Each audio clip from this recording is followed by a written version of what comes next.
Bonjour, aujourd'hui je vais vous parler de l'existentialisme et du théâtre de l'absurde. Ce sont des périodes historiques qui se déroulent au XXe siècle.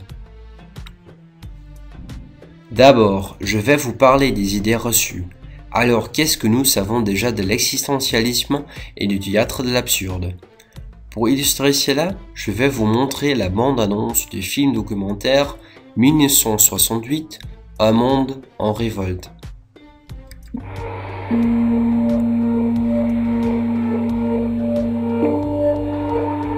Les revendications les plus légitimes des étudiants ne nous masquent pas que leur problème est international.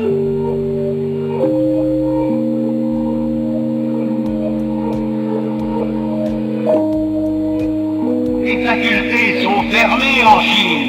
Les étudiants se battent au Japon, se révoltent en Allemagne, en Italie, en Hollande et même de l'autre côté du rideau de fer.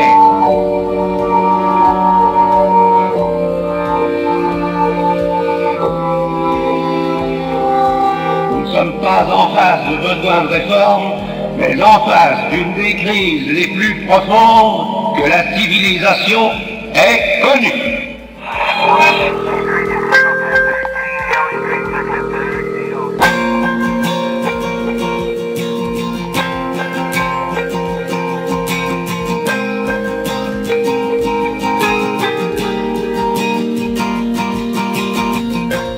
On a tous en tête les charges des CRS, les pavés, les barricades, le quartier latin qui s'embrase.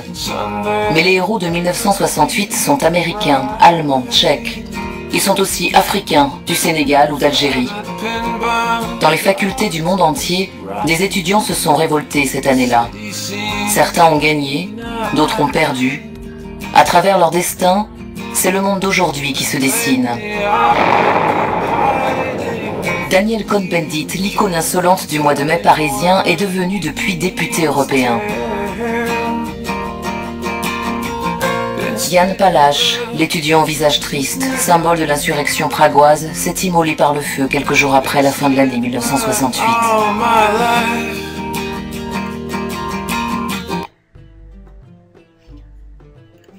Ce film documentaire nous montre bien les mouvements sociaux de 1968 dans le monde.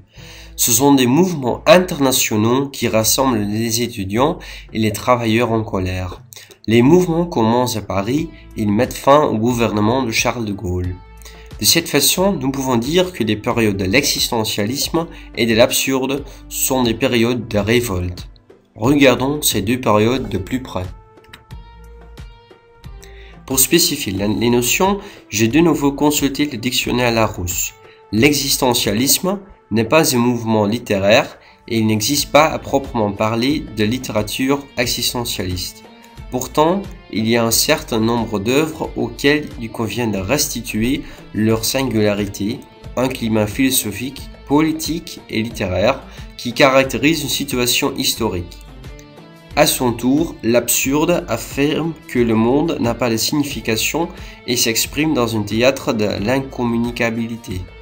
Ces deux mouvements commencent après les événements atroces de la Seconde Guerre mondiale.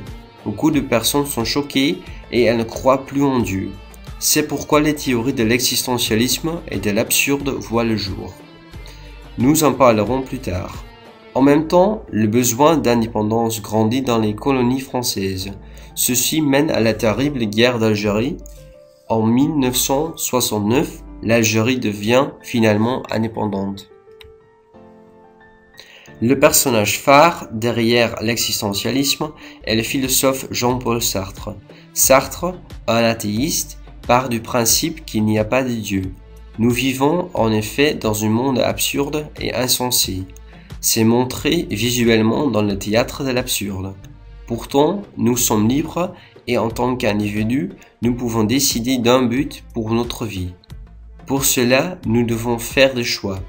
Nous pouvons alors tout choisir? Non, notre liberté s'arrête là où celle d'un autre commence.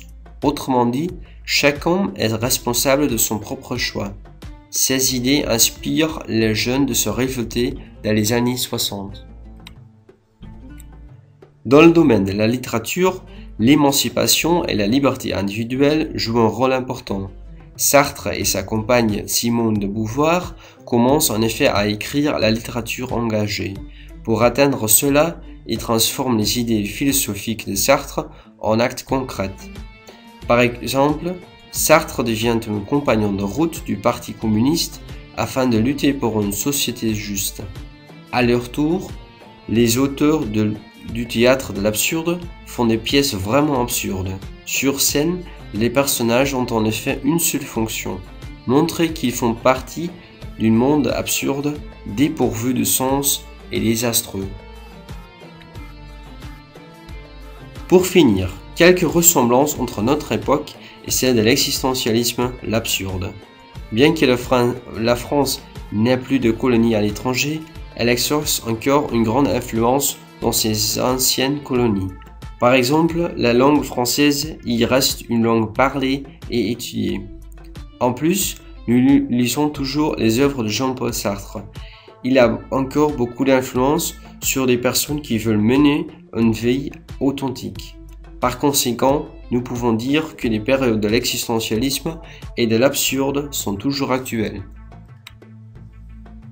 Alors, c'était l'existentialisme et l'absurde. Merci pour votre attention et à la prochaine.